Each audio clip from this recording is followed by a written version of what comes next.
Hello, and thank you for joining us for another podcast of the Gospel Rescue Mission. We are high atop the building at 540 Southwest Foundry Street. You can hear the traffic in the background and maybe even our folding machine somewhere, folding newsletters as we speak. Today we're going to talk about, I am sitting in my office with Clyde Berquist, our men's coordinator, and Farrah Guthrie, our women's coordinator, and two seasoned pros at helping residents get moved on and doing the things that they ought to do in life and holding their feet to the fire on being accountable with all of life. And I am really glad that they took the time to come into my office and share a little bit of their time. We want to talk about, today is November 15th, we want to talk about jobs and work and what's going on with the mission residents in the working world. We get asked a lot of questions about how many of your residents are employed. We get a lot of questions about what are the obstacles that they're facing and all of those kinds of stuff. And I wanted to bring them in to talk to them directly, let them share their heart with you. And let's start with this. I was looking at the men's roster and a women's roster today, and the men's roster shows 39 men, 16 of which are employed, and the women's roster shows that we have 18 women, 9 of which are employed. And Farrah said, take it away, Farrah. I think when I counted, there was 18 women and 13 had jobs. 13 of them have jobs. Yes. That is, you have hands down broken every record ever set for percentage of residents employed. So it was real easy when I knew it was 50%, but now what's that make it about 75% of the resident population employed. That's impressive. When we talk about where are these guys getting these jobs, because we're not thinking that, Grants Pass isn't seeing some big boom. It's not like a big booming economy or anything, and yet we are not having a problem getting our residents employed. I'm just going down the list of the places that I know of in town that we have people employed, and I'm going to read my list, and then as you guys go through, if you hear anything I left out, please jump in. Applebee's, Fireball Gas Station, Rogue Valley Sash and Door, Master Brand, Burger King, ESAM, Blondie's Bistro, The Powder Horn, First Call Resolution, Fred Meyer, Walmart, Safeway, Wild River Brewing, Tap Rock, La Quinta, Jack in the Box. Can you think of any other places in town? I am sure there are more that we have not. Elmer's, I know, has hired some of our people in the past. Anybody else you can think of that's not listed in that list? Rogue Valley Door. I got them. I've got a good friend of mine that runs the Doll Corporation. Okay. We got a couple guys out there now that are assembling bird cages. And awesome. Also harvesting manzanita. Oh, is that the burrow man? Yeah, he would be the burrow hunter. The burrow hunter. That's awesome. Okay. FCR. Yeah, First Call Resolution, FCR. Yes. That's good. Yeah. Fireball. Yep, got them. Yeah. KFC, already got that. Oh, I didn't get KFC. Burger King. Good. I got Burger King. Gosh. Man, it's amazing. You're thinking, how many businesses are in Grants Pass? And really, I don't know of many that haven't hired somebody from the mission. It used to be that guys would, when I first came to the mission, guys would lie on their applications and give a different address because they didn't want them to know that they lived at the mission, because they thought it would be some kind of a reason that somebody wouldn't hire them. I'm thinking that this town has proven that they're not concerned about whether or not they live at the mission. In fact, that they're willing to give residents of the mission a chance. Why would they do that, do you think? What are the reasons that you would imagine that somebody would go, yeah, I'd hire? I mean, why would it be a good choice to hire somebody from the Gospel Rescue Mission? I think one of the things, Gospel Rescue Mission has pretty high standards as far as coming in the gate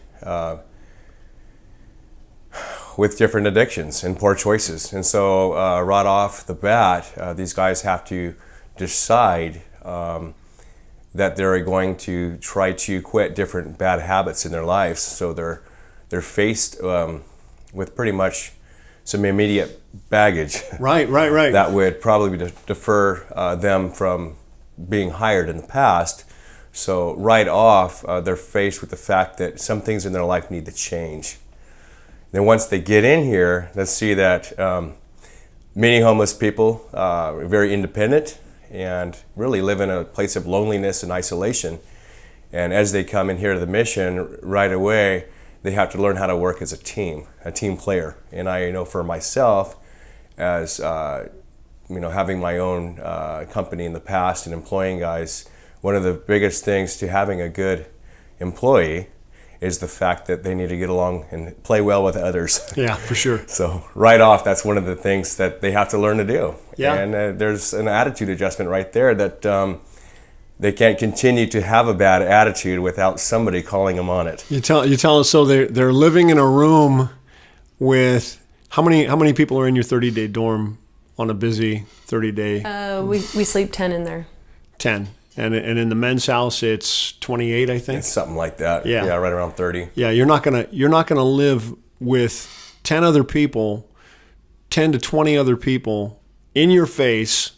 They know you're gonna be rubbing shoulders with them, rubbing elbows. You got to get along.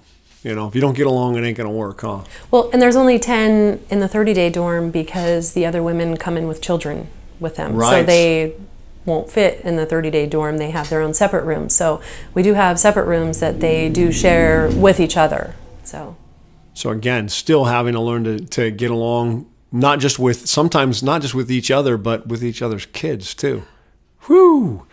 So I'm thinking, first of all, we don't allow anybody to get out and even begin the looking process for at work for 30 days. So one of the first things that I know is that if that person's coming to me and I'm an employer, well, this guy, if he's been sober, this girl, if they've been sober and clean for 30 days, well, they can give me a clean UA, right? Now, with all of the current laws of legalizing marijuana and whatnot, we know that that's going to stay in the system for at least 30 days. So they're going to give a clean UA. So that's going to set them already head and shoulders above a good chunk of the population. The other thing is look, when you come down to the mission, either the men's or the women's house, you're not seeing a bunch of men or women just sitting around. I mean, right now there's about 40 guys in the men's house, 18 women, and 20 kids, something. 21. 21 children. And when you go over to either house, we're not seeing just a bunch of people sitting around, singing gloom, despair, and agony on me, and everything. In fact, you might see 5, 6 guys, maybe 5 or 6 girls. What are they doing? What's going on? Well, you asked why would somebody want to hire one of our residents, Yeah. and they're people like you and I, and Yeah. they're plugged into the community. They're involved in their church. They're running errands like we do every day, and they're just people that have hit hard times. And yeah, well, I'm thinking. I know this when I was giving somebody a tour at the women's house the other day, and the only women I saw above the first floor were women with like mop bucket and wringer and vacuum cleaners and stuff like that. I mean, they were working. I mean, you got, between the two houses, there's 40,000 square feet of indoor living space. we had a new girl ask, why are we dusting when there's no dust on the windowsills? Why are we doing this every day? And we're like, well, because we do it every day. That's why there's no dust. That's why it's so clean in here. So makes sense. Right. And when you consider that almost 20% of the jobs in Josephine County are hospitality related, whether it's food or hotel motel or things along those lines. Well, golly, they're coming in right away, and they're working in our facility in a field that's wide open and growing in our area. I mean, we got a new hotel going up at the north end of town that I have no idea when it'll be open, but right up by the new In-N-Out Burger, another hospitality thing, food service and everything.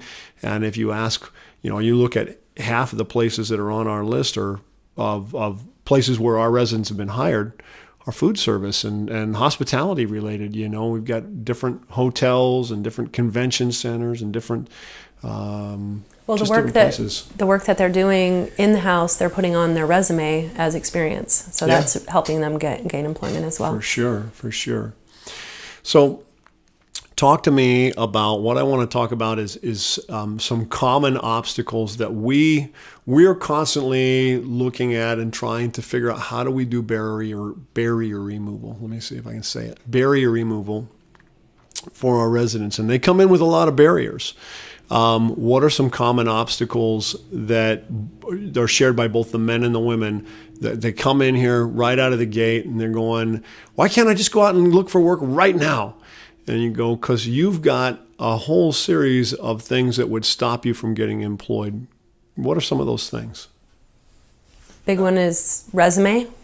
Sure. They don't. If they come in with a resume, it's definitely not updated with their current phone number and address. And then also the work that they're doing in our house isn't updated on there as well as experience. Right.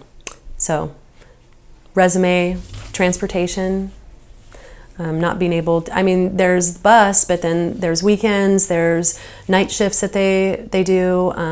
For the women in particular, there's daycare obstacles. And then if they don't have transportation and they're in need of daycare, now they're required to, ride the bus to the daycare and then get back on the bus, go to work, and then get back on the bus, go back to the daycare.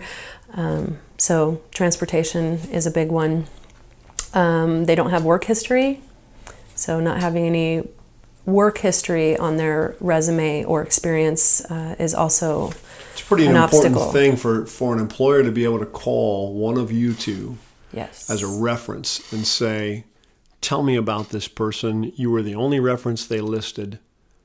Tell me about them. And for you guys to say, you know what, I've got 30 days or 45 days or 60 days of history with this person, and I've got to see them work and how they get along with somebody. And I can tell you this, I wouldn't have sent them to you, potential employer, if I wouldn't be willing to hire them myself, if I didn't think that they were really ready to get out and do that. How about some simple ones? How often do they come in with work clothes? That's another one. Uniform. When they get hired, they need a uniform. Yeah. They need shoes for work. Yeah. We've bought plenty of non-slip sole black shoes. Khaki pants. Yeah, for sure. And then GED. That's another one. Yeah.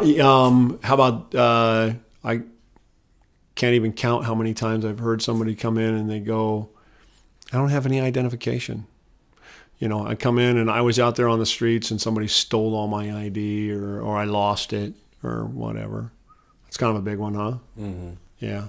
That is very common. I got my stuff stolen. Yeah. Yeah, the mission provides a place where these guys can come back in and get a foundation. I think a barrier would be a lack of a stable place to actually provide some consistency in their life. Yeah. There's been consistent patterns, but unfortunately out on the streets, if you don't know where you're going to be staying every night, they're just bouncing around. So the mission adds a place where they can actually get a foundation and start getting all their documents in order and gearing up towards a job, because they don't have to worry about if they got a job and they're on the streets, where they're going to be staying the next night and how they're going to shave. So hygiene. Right. Where they're going to shower. Yeah. I know some guys that have been in here and for one reason and another have been discharged if they had got a job while they're in here and they're discharged and they're still working, if they don't have a place to shower, or several days or even a week goes by, they will feel so bad about their body odor and stench and not being able to shave. Yeah. Especially in the restaurant industry, they will actually quit because of the shame that they feel. Wow. That's powerful. Those are the things that just people don't take into consideration. We just got that recent article about Chris and the work that we're doing with his teeth. A lot of guys come in, a lot of girls come in, and they say, man, I've put in, I've made plenty of mistakes, but I want to change. But my smile will always remind everybody about my past, everybody about the problems that I've had and the trouble that I've been in and stuff. Well, and they don't smile. And so they don't They smile. have this That's quirky right. grin that they do, and at times they want to laugh, but they hold back because of this appearance. Boy, what a weird thing to have to go through every day. And I say it's weird, but at the same time, I think I do the exact same thing. I think I do the exact same thing. And we want to go, man, is our pride that big? But it's not necessarily a pride thing. It's just, everybody else got teeth, but I don't have good teeth, and it's not always because of bad things they've done. Some people just got, bad genetics and whatnot. And so things like that. It's interesting. We're talking about smiling. When I first started here, there were a few guys that knew each other when they lived on the streets, and one guy checked in here to the mission, and the other guy came in shortly after, and they had commented to themselves that they had never seen each other smile on the streets. Wow. And so here, there's a reason to smile, and they're just glowing. And in the one resident here, and good friend of mine, Chris Sorensen, he's a beautiful man. He does have a beautiful smile, but I think, and he's always glowing, but instead of smiling so often, he's a hugger. So he will refer to hugging because he's so excited about life now, and he can't restrain himself, so he's a hugger. And anyways, it will be really cool to see him not only as a hugger, but a smiler, because he's not ashamed of his appearance. Yeah. We put a lot of work into this, and you guys really, it's the two of you who are putting, your feet on the ground. And you mentioned a conversation that you had earlier that I've run across numerous times too. I've been at the mission I'm going on my 10th year here, and it used to be that it was very rare that we had guys that were getting out and getting employed, and even more rare when the women were doing so. And consequently, what we would get is we would get a lot of people who wanted to go. They'd look to us for kind of cheap, under-the-table labor. We were always kind of a ready source for some day job kind of things. So somebody needs a little yard work done. Hey, go down to the mission. There's always a couple of guys there that can do some work, and you can pay them $20 and they'll be happy and whatever. And it would always kind of work itself out, the guys never really got ahead, but, they'd end up with $30-$40 in their pocket or whatever at the end of the day and feel pretty good about themselves. It might help them put some money on their phone or something like that. But it was just as likely to, give them a reason to fail out of the mission because they had $40 in their pocket, which would buy them a lot of alcohol for a weekend or something, and we'd lose them. And anyways, so we still get a lot of phone calls from people who are looking for a labor source, and oftentimes, we're shocked because when we tell them, well, hey, I can't do it. I can't give you guys, and it's for a good reason because all my guys are employed and everything. But my experience and the story you were telling is that people are not always happy to hear that. In fact, sometimes they're really downright rude to you and angry about it, that for some reason you weren't there for them in their moment of need. Tell me about the phone call that you got earlier, and just kind of remind me of that story. Yeah, well, there was a gentleman that had called, and he just needed some firewood, split and stacked. Yeah. And he was hoping that he could get 1 or 2 residents and pay him $10 an hour cash. And anyways, when I actually talked to this gentleman and told him, we just don't do that anymore, because what we're trying to do is get these guys into some full-time work. That's taxable employment. And anyways, he was very upset. He said, well, this must be a recent thing that you guys have changed, because in the past, the mission always had let guys come down and volunteer their time and work under the table. And I said, well, things are changing, because we want more of a long-lasting consistency in these guys' lives, instead of $20 here and there in the pocket. And he was very upset and disgruntled, and kind of hung up the phone on me, and I felt bad. But then on the other hand, I thought, our guys aren't just disposable guys, where you just throw a few bucks at them, and because they're poor and homeless and off the streets, that they'll take anything. These are guys just like you and I, and these are men made in the image of God that are worthy of full-time work and employment and getting a paycheck and all those things that actually instill a future. And for me, a couple hours, couple cast jobs here and there is very short term. Yeah. So actually a good friend of mine called me and said, hey, can you round somebody up, a couple guys up? And I said, we don't do that anymore. And he says, what are you talking about? They used to do that all the time. And I said, well, I get it. You need a hand, but $20-$30 in the pocket with guys who are struggling with no consistency, it could easily turn into an opportunity and be tempted by a little bit of money in their pocket that they need to burn it and get alcohol or one thing or another. Yeah. So for sure, it's and the truth is, we haven't done that for probably 3 or 4 years. So when they say you used to do it all the time, shows you how long ago it's been since they last checked. And it kind of makes you wonder when they're hanging up the phone on you and they're upset, and you're thinking, well, were you really interested in helping our resident, or were you more interested in them helping you? Because why are you all upset all of a sudden? I mean, if you really want to help our guys, you can still donate.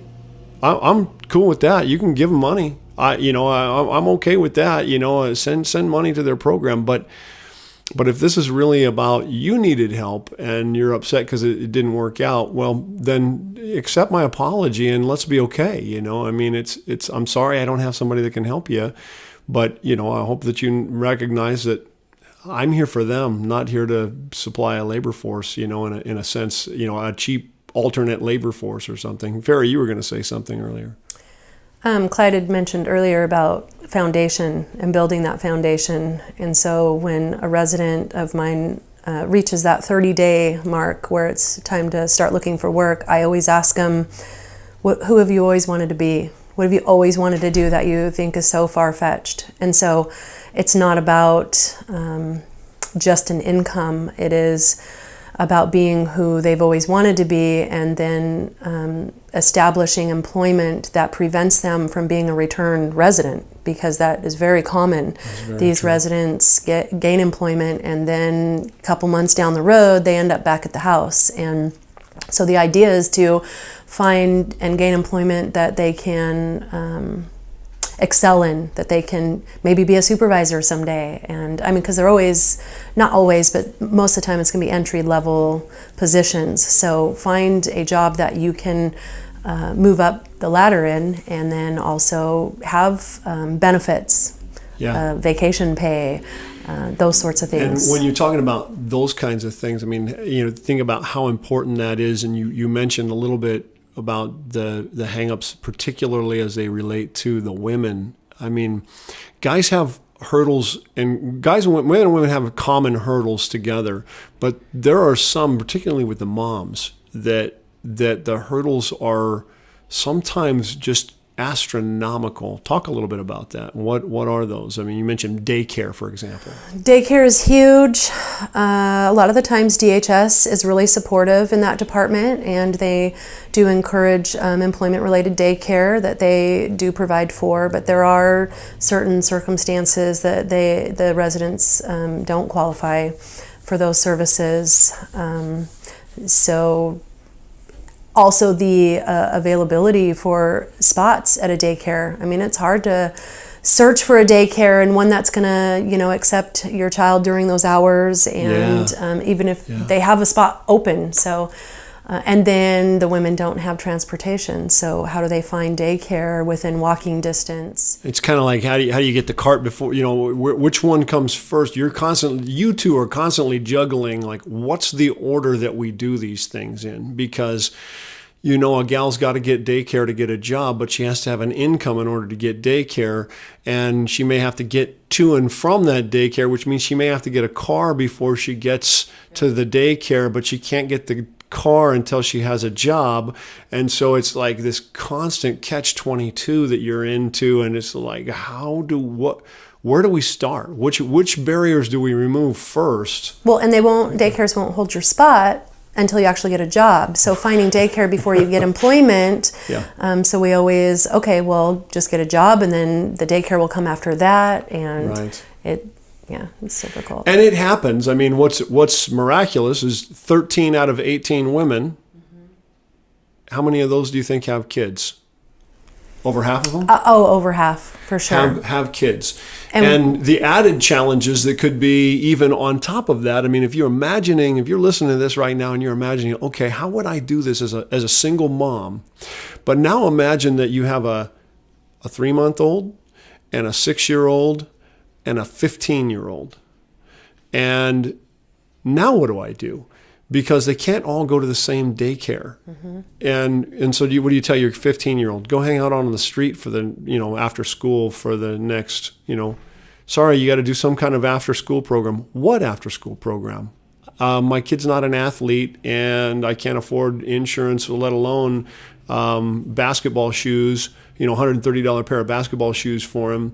And he doesn't like basketball. Generally, so what do we do? Generally, you would leave your 15-year-old at home, and maybe even caring for the 3-year-old, who knows. Right. But at the mission, if the parent isn't present, the child cannot be present. And the challenge is that 21 children, we can't have 6 teenagers in the house without their parent present. So we do have to find alternatives for these children, things for these children to do. And somebody might ask, well, why can't you have 6 teenagers in the house by themselves? And then you just ask yourself, okay, hold on a second. Let's go back to when we were teenagers, and imagine 3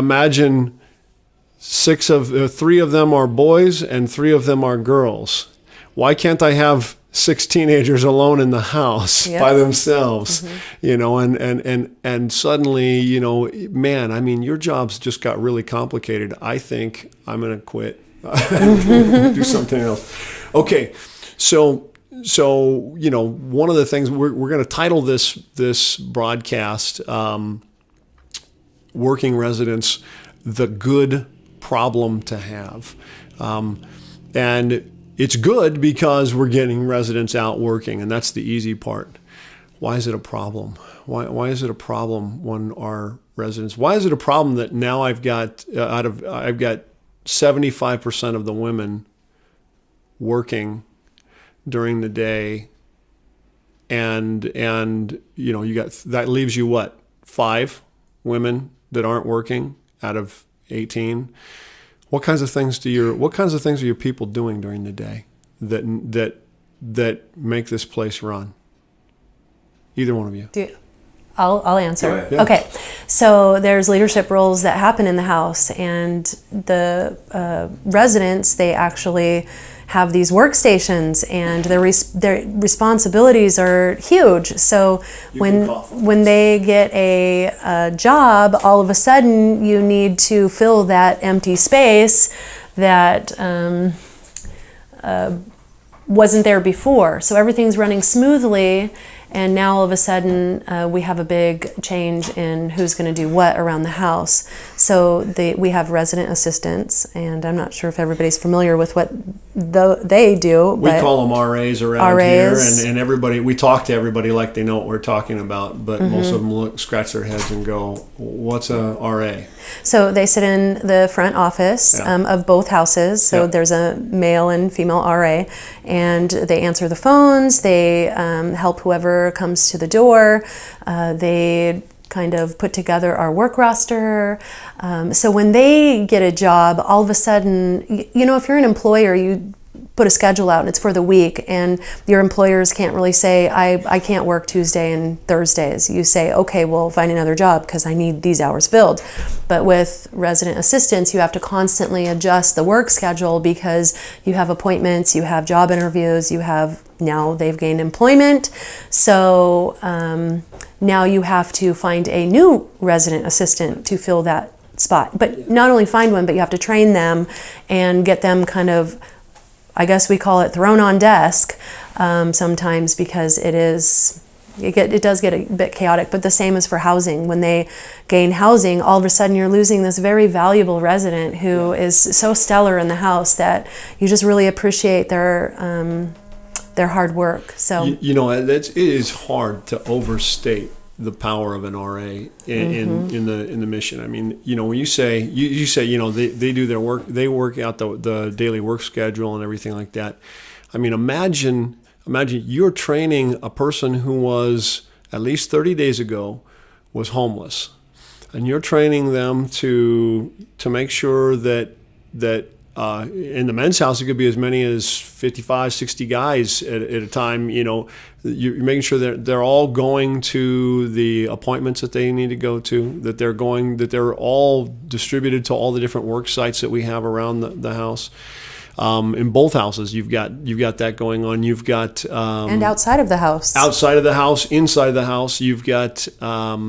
You're making sure that everybody that is supposed to be taking their medications, maybe we've got a couple of guys and girls on blood pressure medication, or they're taking some kind of anti-anxiety med or something like that. We're making sure that they're getting those on time and when they're supposed to be taking them. You're making sure that they're getting to their court appointments on time, their PO probation appointments on time.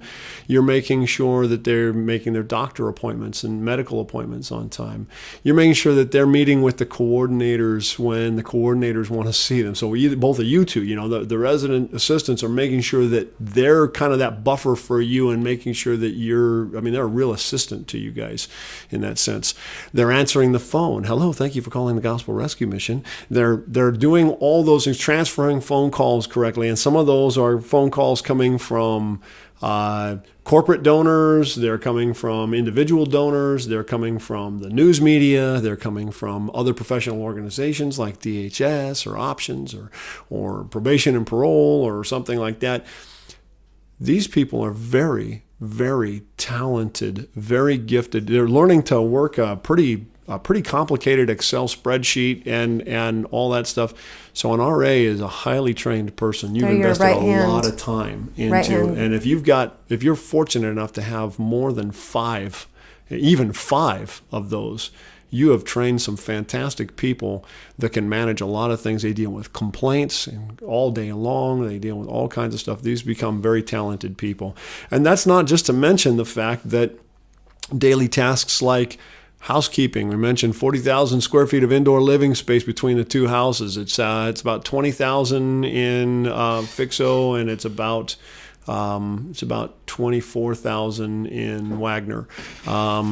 Then you've got our thrift store, help at our thrift store. We provide 6,000 to 8,000 hot meals every month. So there's work in our kitchen. We've got drivers going around every day. Just so much that everything's harder to get done when suddenly somebody that was trained, and somebody out there in the employment world recognizes, wow, this person's going to be sharp. I'm going to buy them. I'm going to bring them on and everything. And now the mission loses that really great person. And that's, that's the problem that you guys are now faced with. Oh man, you guys have got to be constantly training, constantly on the lookout for who's the next good person for what next good job that you've got to do. And that whole time, you've also got to direct all the other things that you're dealing with. And you're counseling, you're doing all kinds of counseling with anxiety and depression and drug addictions and suicide, prevention and job counseling training and all kinds of, and familial counseling, parenting and all kinds of different stuff. You guys are really an amazing couple of people to have on staff anyways. And then to have that kind of thing going on. And it's no wonder that we've got such high percentages of people in the working world out there of our resident population. And it's a really great thing. So I'm thinking, if I'm listening to this right now and let's say I'm a homeless person that's thinking, you know what, I really want a life where I could ask myself once again, I've been too afraid to dare ask myself, what would you like to be when you grow up? What kind of job might you like to have? I've been too worried about the fact that my teeth are all jacked up, or I've got felonies on my record, or I just don't have any good employment history that's anywhere recent. I don't have a resume. I don't have any of that stuff. You're saying to them, come on down, and we're going to help you get that. You come by, you check in, come talk to me, and if that's all it is. If that's all the problem is something monumental like that, guess what? We do that. On the other hand, if you're a donor, if you're somebody or somebody who's considering saying, man, you know what? I'd love to help out at the mission. I'd love to be able to help out. Well, obviously, do not be afraid. Never ask, can you guys use my money? Trust me, we can make use of your money. We can always use the donations. These things cost money, and it costs a tremendous amount to get all of these things accomplished in the lives of people here. But maybe you say, I don't have money, and what kinds of things can we do? Well, maybe you go, well, I'm a business owner and I don't have a lot of money. I make enough to support my family. I'm happy to have my business, but I employ people. I would say, hey, don't be afraid to call the mission and say, hey, who do you got? I'm looking for somebody that can do X, whatever it is, and check us out. And for those of you who are listening on podcast, you can't see that both coordinators are looking at me and nodding, but you can't hear that on the radio. So hire our people for sure. Can continue to do that. And if you're one of those employers and you're listening to this and one of those employers who has hired our people, man, thank you. I cannot tell you enough. I've in my head while we've been talking, I've thought of like a couple of other places that have hired, Swiss Metric and I'm just trying to think of, I had one that came in and went, if your name is one of those and I forgot to mention you, trust me. Brookdale, yes. I mean, this is, we need you in our community, and we thank you for taking a risk on our people. I just got a call from Playcraft, which was Krauscraft, for that's awesome. Assembling playground equipment. Yeah. In fact, they've hired people from us before as well. Kensington. Assisted living and the bridge. The bridge is another one. Thank you. All of that. It's such a big deal. And then obviously, as you listen to the maybe you're sitting there and you're going, I'm retired. I don't hire anybody, and I don't make enough money to really donate a bunch of cash or anything like that. But I got a little bit extra time. Well, guess what happens? Every time that I have somebody that has gone in and gets hired, I've got a void that's left behind of things that need to get done. And maybe you can just come on and pitch in some time with us, fill out our volunteer paperwork. In fact, there's a page on our website at grantspassmission.org that's under the title Volunteer. And if you just click on that, it'll start the application process, and it'll give us some ideas of maybe some ways we can connect with you that would be helpful, and we can help plug you in. And sometimes the best ministry in this place just gets done working right alongside of the residents that we have, getting to just, swing a mop with some guys or girls for a while and sit down and fold stuff envelopes for a newsletter, or do dishes, or help out in the kitchen, or something like that. We would love to have you. Thank you to Farah and Clyde for coming in, sharing your heart and time with our audience today. And again, if you'd like to follow us on Facebook, check us out. Look at grantspassmission.org. Donate on our donate page. Volunteer on our volunteer page. Check us out. Share us with your friends. If you know somebody that you think, man, they should have heard this, share it with them, and we'll make sure that it gets there. Thank you again for listening to us. Have a great day. God bless you, and we'll talk to you next time.